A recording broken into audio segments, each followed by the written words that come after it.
Perkenalkan, saya Talisa Dika Serisanti Maifa, salah seorang dosen pada program studi Pendidikan Matematika Universitas Timor. Pada kesempatan ini, saya akan menjelaskan salah satu mata kuliah yang saya ampuh di program studi Pendidikan Matematika, yaitu mata kuliah Geometri Transformasi.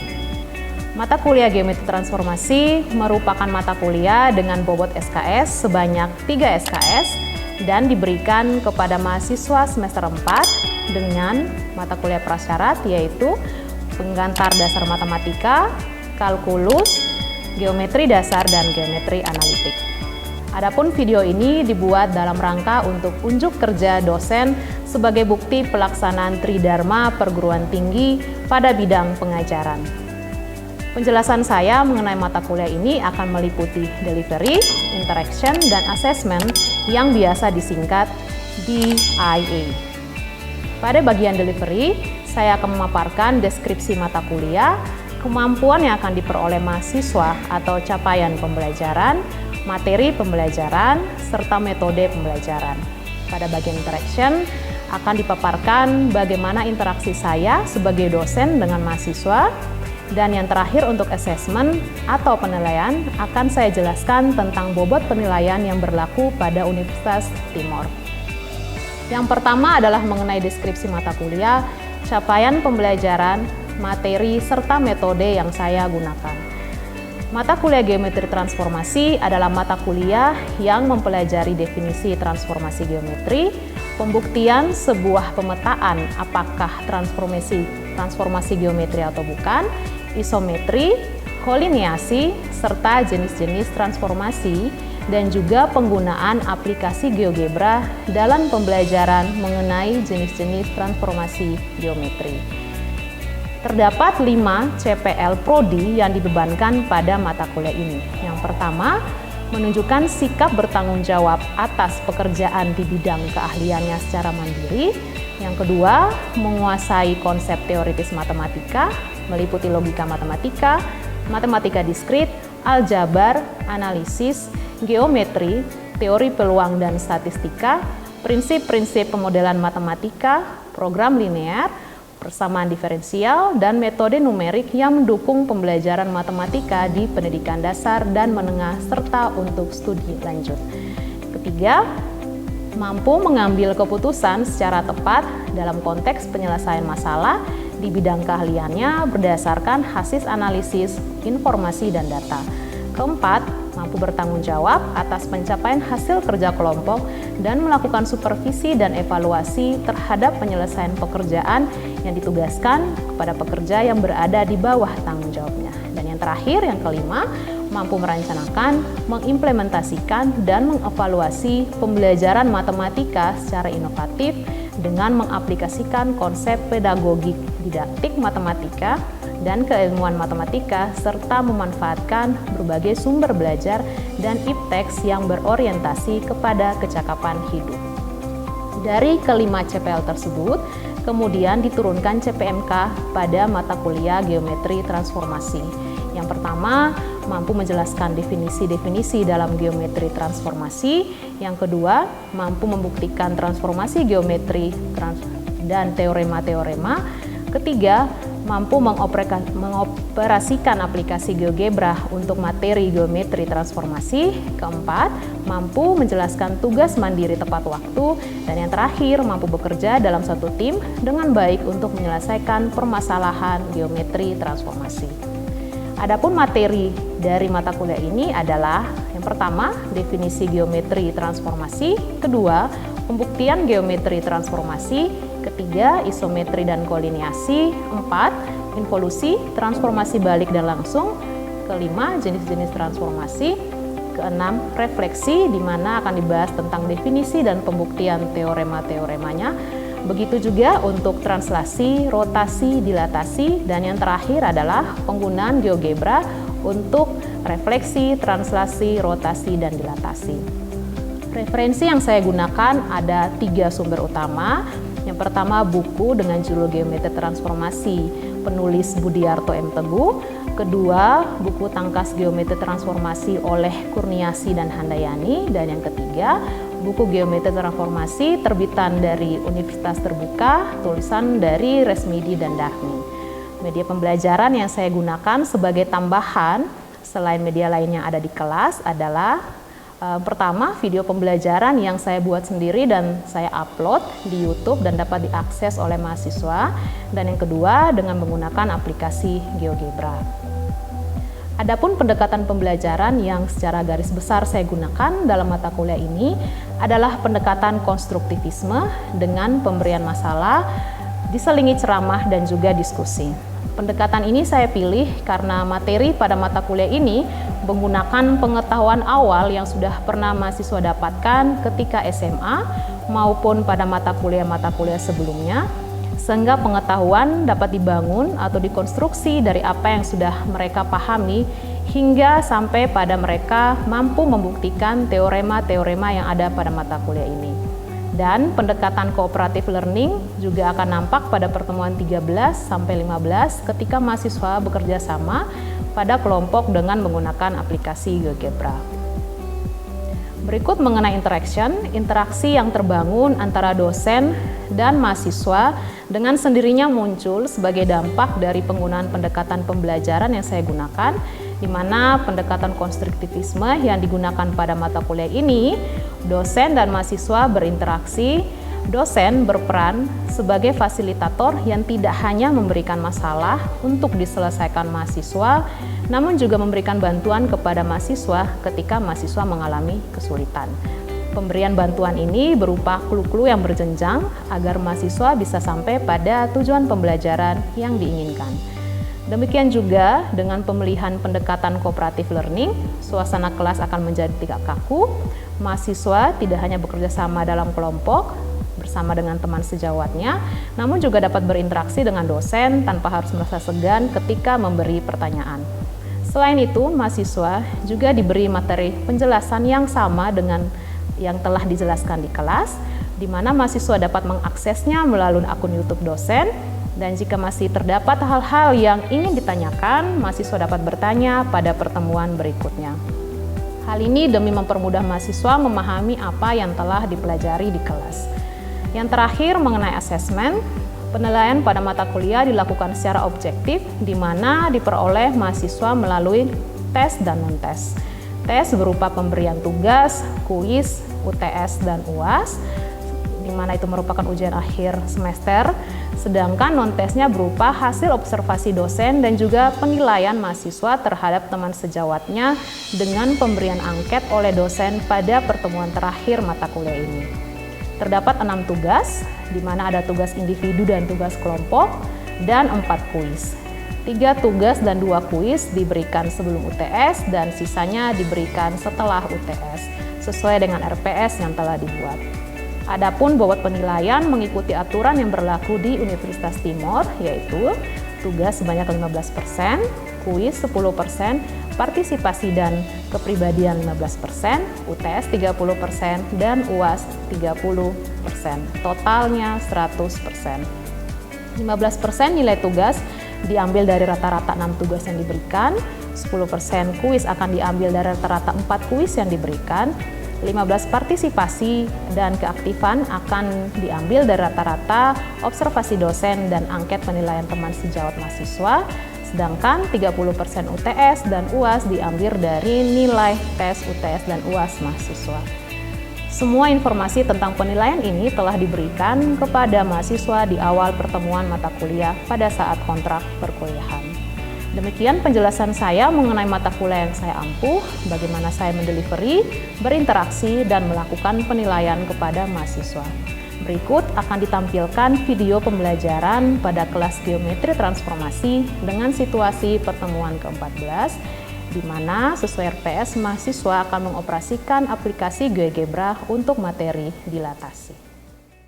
Oke, selamat siang semuanya. Selamat siang, Ibu. Oke, terima kasih sudah hadir lagi di kuliah kita. Hari ini pertemuan ke-14 ya. Bagaimana hari ini kabarnya, baik semua atau ada yang sakit mungkin? Ada yang sakit? Tidak ya? Semua sehat walafiat ya? Oke, jadi hari ini melanjutkan pertemuan kita yang sebelumnya. Kalau yang minggu lalu kan kita sudah belajar atau bagaimana cara mengoperasikan GeoGebra untuk yang refleksi dan juga pencerminan dan juga translasi ya. Nah, hari ini kita lanjut yang ketiga tentang dilatasi. Jadi hampir mirip seperti yang kemarin. Jadi icon-icon di GeoGebra kan sudah kalian tahu, sudah latih kemarin. Sekarang kita lanjut untuk yang dilatasi. Nah, sebelum masuk ke sini, Ibu refresh kembali nih pengetahuan kalian. Jadi siapa yang masih ingat apa itu dilatasi? Oke, apa? Dilatasi merupakan suatu transformasi yang mengubah ukuran suatu bangunan tanpa mengubah bentuknya. Tanpa mengubah bentuk ya. Yang lain lagi mungkin ada yang mau menambahkan? Siapa lagi yang mau menjawab? Sepakat semua sama jawabannya? Ya, iya atau tidak? Kalau tidak nanti Ibu tanya lagi. Iya atau tidak? Sepakat ya? Jadi kalau yang kemarin kita sudah belajar refleksi, terus translasi. Refleksi dan translasi itu bentuk dan ukurannya berubah tidak ya ketika direfleksikan atau ditranslasikan? Tidak ya. Nah, kalau ini agak beda nih. Nanti ini ada yang berubah, tapi apa yang berubah? Itu bentuk atau ukurannya? Ukurannya ya. Jadi seperti yang di RPS yang sudah kalian lihat bersama-sama dengan Ibu waktu pertama-pertama, kemampuan kalian akan yang dicapai hari ini adalah bagaimana mengoperasikan aplikasi GeoGebra untuk materi refleksi, translasi, dilatasi, dan rotasi khususnya untuk yang dilatasi. Oke, karena tadi sudah dijawab, masih ingat dilatasi itu apa? Berarti masih ingat juga ya, minimal ada beberapa unsur yang harus kita punya ketika kita mau mendilatasikan suatu benda atau titik atau garis. Yaitu kita punya titik, pusat, dan juga faktor skala. Ini sudah dipelajari waktu pertemuan mengenai bagaimana kita membuktikan teorema-teorema pada dilatasi. Kalian sudah tahu ini. Hari ini fokus kita adalah bagaimana menggunakan GeoGebra ya. Nah, kalau sepintas ketika melihat ini, benda yang kita miliki sekarang awalnya contohnya adalah ABC ya, segitiga ABC. Hasil dilatasi dia menghasilkan suatu bayangan yang bendanya itu adalah A aksen, B aksen, C aksen. Kalau lihat sepintas seperti ini, ada yang tahu tidak kira-kira ini ketika saya dilatasi dia diperbesar atau diperkecil? Diperbesar ya. Kalau siapa nih bisa menebak kira-kira skalanya sekian Ibu? Kira-kira faktor skalanya ini berapa nih kalau tampilan gambarnya seperti ini? Ada yang tahu? Lebih besar 1. Ada lagi yang mau menebak kira-kira berapa? 2. Kalau Ibu bilang itu skalanya negatif 1 atau negatif 2, kira-kira benar tidak? Kenapa salah? Alasannya apa?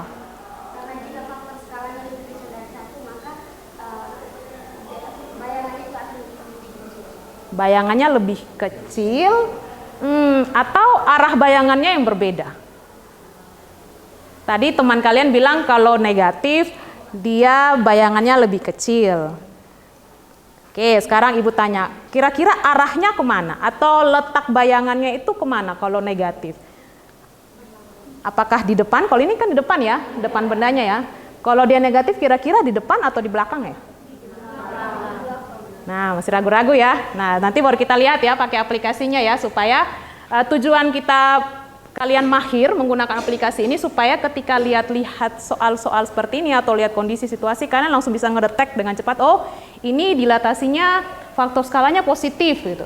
Ini negatif, ini kayaknya diperbesar, ini diperkecil. Jadi langsung tahu karena sudah biasa melihat atau latihan. Jadi paling gampang itu kalau kita pakai bantuan aplikasi. Tapi kan secara manualnya kan sudah kita pelajari di minggu-minggu sebelumnya ya. Sekarang ini hanya supaya nanti one day kalau kalian lihat model-model seperti jadi guru, langsung lihat, langsung kedetek, oh ini diperbesar, ini diperkecil, ini skalanya negatif, ini positif, ini kayaknya skalanya setengah deh. Nah, karena kalau jadi guru kan harus langsung cepat ngeh ya, jangan lambat gitu. Sehingga yang model-model seperti ini ketika nanti muncul langsung bisa kalian detek dengan cepat. Contoh misalkan ini berarti gambar aslinya yang warna biru ya.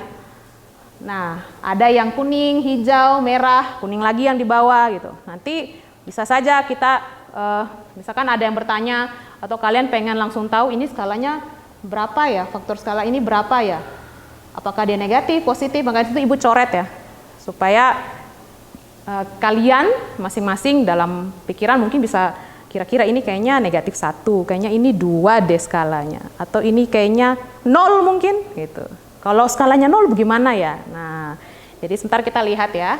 Oke, berikut ini rumus yang sudah kalian tahu juga di pertemuan sebelumnya. Nah, kita sudah sama-sama tahu kalau secara aljabar, kalau kita mau mendilatasikan suatu benda gitu, maka rumusnya itu adalah, kalau saya punya benda X, Y, titik, maka X aksen Y aksennya itu adalah KX, KY. K-nya adalah faktor skalanya. Itu kalau dia titik 0,0. Kalau titiknya selain 0,0 ya rumusnya yang di bawah. Ini sudah kalian tahu kemarin waktu pertemuan sebelumnya. Oke, sekarang kalian bentuk dalam kelompok. Jadi kelompoknya itu antara 4 atau 5 orang. Silakan ya. 2 menit cepat. Dibagi kelompoknya. Lihat ini 5. Ini ada 5 di sini, 5 di sini. Yang di belakang nanti atur diri sendiri. Cepetan.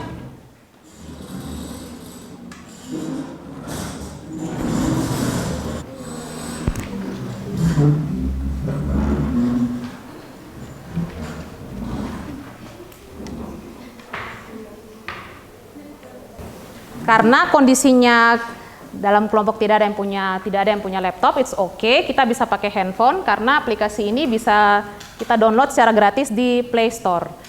Karena sudah punya semua masing-masing, silahkan dibuka aplikasi GeoGebra-nya. Terus setiap kelompok akan Ibu berikan satu-satu situasi atau kondisi yang mana dalam kelompok harus menyelesaikannya. Setelah itu nanti 1-2 kelompok maju untuk presentasi. Ibu akan minta presentasinya pakai laptop Ibu. Jadi bagaimana kalian connect antara aplikasi yang di handphone, kalau di laptop itu dia bagian mananya ya gitu. Jadi kan tidak jauh-jauh beda. Jadi kalian harus bisa tuh pandai-pandai melihat, oh icon ini yang di HP tadi di laptop kayak gini, yang di HP tadi kayak laptop kayak gini, oke? Jadi yang kelompok 1 ini, kelompok 2, kelompok 3 dan kelompok 4 ya. Kelompok 1 buat yang skalanya 1. Permintaannya adalah titik pusatnya itu selain titik 0,0 ya. Jadi jangan ada yang menggunakan titik pusatnya 0,0 kan itu kan udah biasa. Cari titik yang lain, titik berapa saja terserah. Terus untuk yang kelompok 1 skalanya 1, kelompok 2 skalanya lebih besar dari 1, terserah mau berapa. Kelompok 3 skalanya lebih kecil dari 1 dan kelompok 4 gimana kalau skalanya 0. Oke? Ibu kasih waktu 5-10 menit paling lama. Silakan diskusi dengan teman di kelompok. Jadi silakan bicara ya, kalau mau bicara.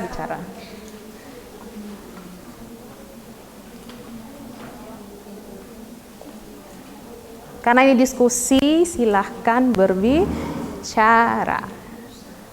Seperti yang tadi.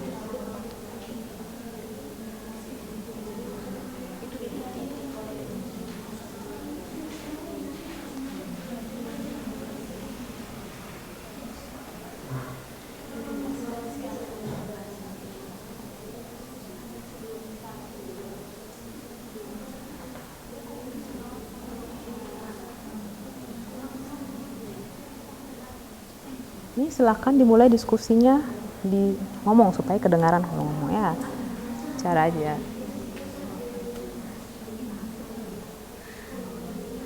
Silakan berdiskusi ya biar suaranya muncul ya.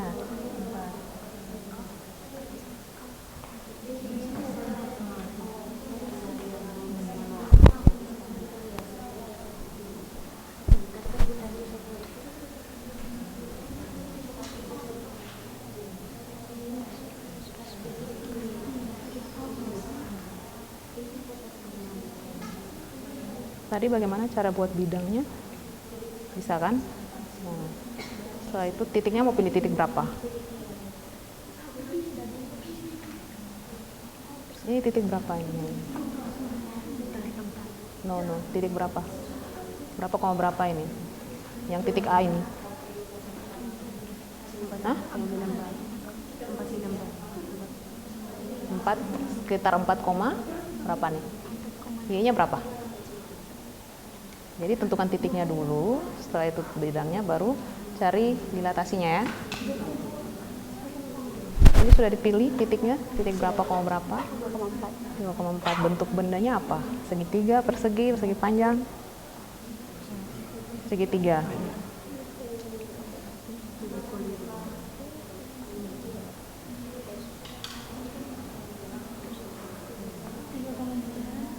Lima menit ya, karena itu tidak terlalu sulit, jadi Ibu rasa 5 menit cukup.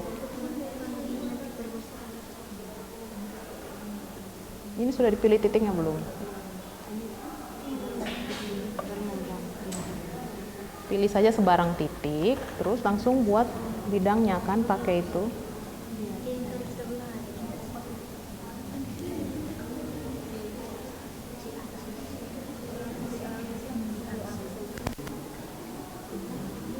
Udah?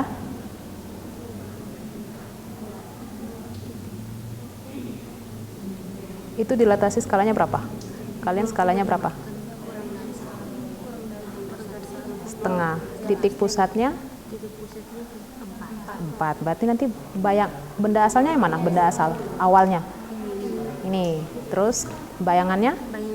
Jadi kalau skalanya itu lebih kecil antara 1 sampai 0, di pembayangan adanya di mana? Kalau dari situ kelihatannya.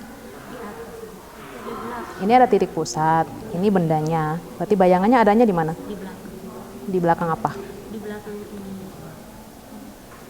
Benda, terus titik pusatnya? Titik pusatnya. Berarti kalau ada benda ada titik pusat, bayangannya adanya di tengah. Di tengah, di antara ya. Pokoknya dia tidak mungkin adanya di tempat lain.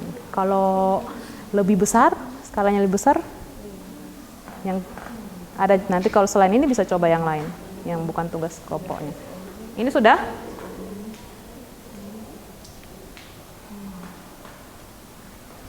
Kalau yang segitiga itu pilih titik terserah kita. Pilih titik terserah, iya terserah. Titik pusatnya terserah. Selain yang 0,0, iya.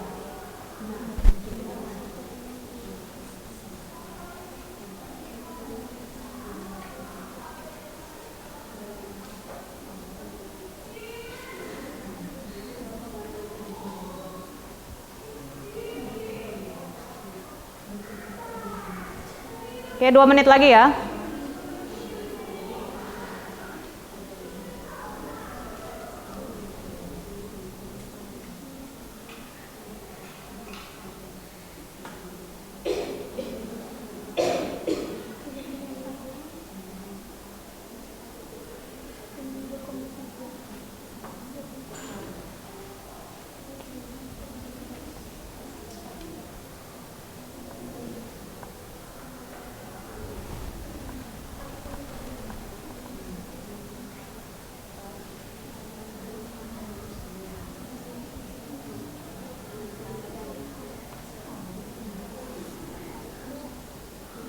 Kalau bingung tanya, atau sudah semua? Sudah jelas? Pasang di skala ini sekarang. Nah, pasang skalanya kemana tadi? Titik pusatmu itu. Langsung di sini, Sa. Nah, bantu yang lain.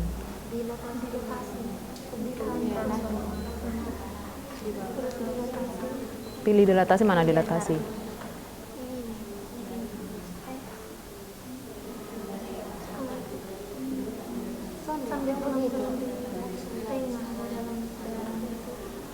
Nah, baru klik. Tadi skalamu berapa? Nah, mana benda awalnya yang mana? Coba kalau Ibu tanya. Yang awal tadi mana? Ibu minta perwakilan kelompok untuk maju. Coba pakai yang laptop di depan kelas. Siapa yang mau mewakili? Ayo. 2 orang lah supaya ada temannya di depan.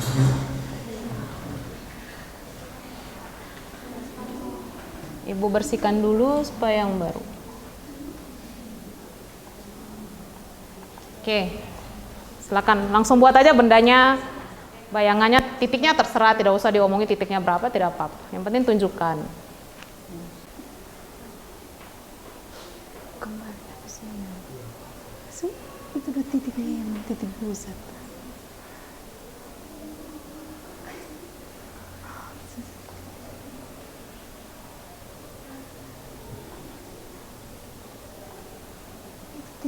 Kalau ada teman kelompok yang mau membantu lagi, silahkan ya maju saja supaya sekalian diskusi di depan.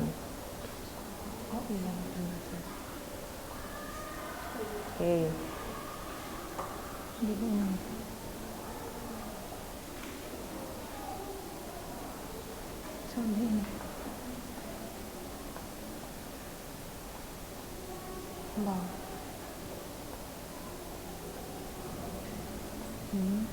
Titik.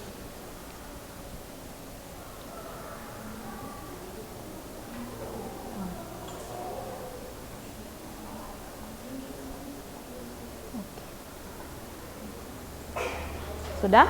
Sudah. Nah, kira-kira kalau skalanya 0 apa yang terjadi? Tidak memiliki bayangan. Tidak memiliki bayangan. Karena pengalinya adalah 0 ya. Oke. Jadi kalau untuk yang skalanya 0 berarti benda tersebut dia tidak punya bayangan ya.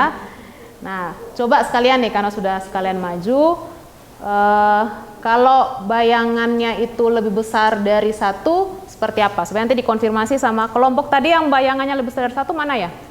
Ini ya, supaya dikonfirmasi apakah caranya sudah tepat atau belum. Kalau bendanya sekarang, kalau bayangannya skalanya lebih besar dari 1.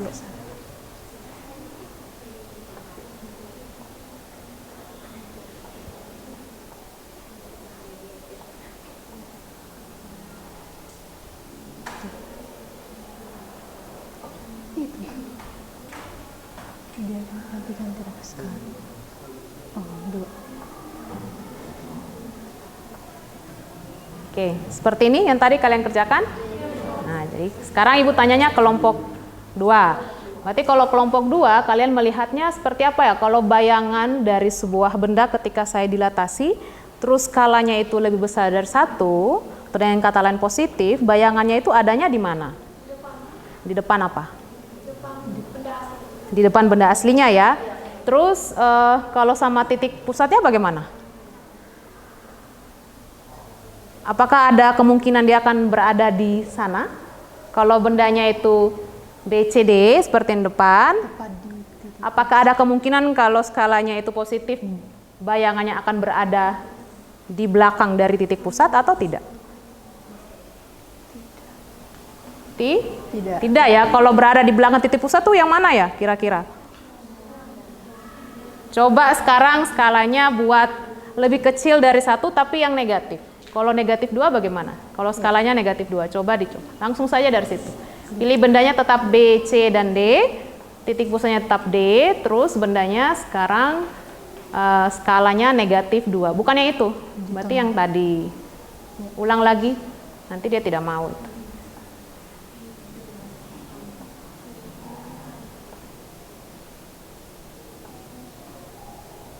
Kamu klik coba yang di depan supaya hilangkan itu, kamu klik benda yang di depan, coba cancel.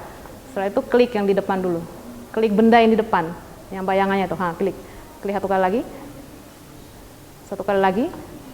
Nah udah, sekarang pilih yang benda yang di belakang.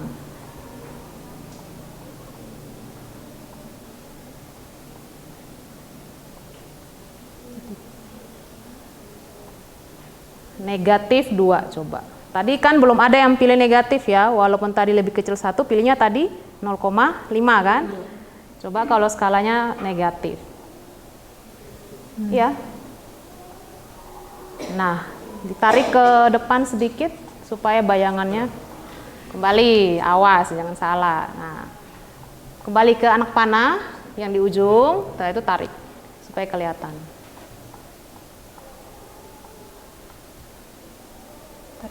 Iya. Nah, jadi kalau faktor skalanya negatif, maka bayangannya adanya di mana? Di belakang apa? Di belakang benda. Oke, terus di belakang titik pusat juga ya. Jadi seolah-olah dia berlawanan arah ya. Satunya di depan titik pusat, satunya di belakang. Itu kalau dia negatif. Kalau positif pasti selalu berada di depan benda dan di depan titik pusat. Tadi masih ingat yang punya teman tadi yang kalau skalanya 0,5? Tadi bendanya berada di mana? Di antara apa tadi? Titik pusat dan benda awal ya. Jadi itu bedanya ya. Kalau positif adanya di depan, negatif di belakang, terus kalau antara 0 sampai 1 adanya di antara titik pusat. Oke, terima kasih buat kelompoknya. Silakan kembali ke tempat. Oke, jadi untuk hari ini Ibu harap semua bisa pahami 3 inti saja itu kalau supaya kalian bisa mendetek dengan cepat. Kalau saya mendeteksi sebuah titik atau benda, kalau skalanya positif, dia adanya di mana? Skalanya negatif, adanya di mana? Skalanya antara 0 sampai 1, itu beradanya di mana? Jadi secara cepat kita bisa langsung tahu. Nah, fungsi GeoGebra ya namanya aplikasi itu membantu ya, tapi kalian sebagai anak matematika harus ngerti ini cara carinya manual yang kemarin pakai buku kotak-kotak itu kan sudah bisa. Nah, ini kalau secara cepat supaya ketika melihat saya langsung bisa oh ini yang positif, ini negatif, ini yang antara 0 sampai 1 ya. Oke, buat hari ini cukup sekian. Tugas hari ini tidak ada karena untuk minggu ini penilaian dari Ibu secara observasi dosen melihat kerja mahasiswa di kelas. Nanti untuk pertemuan terakhir minggu depan kalian sudah 14, berarti pertemuan minggu depan ada pertemuan terakhir itu baru akan diberikan tugas dan juga penilaian ya. Jadi nanti kalian menilai temanmu yang lain. Oke, terima kasih buat itu saja. Selamat siang buat kita semua.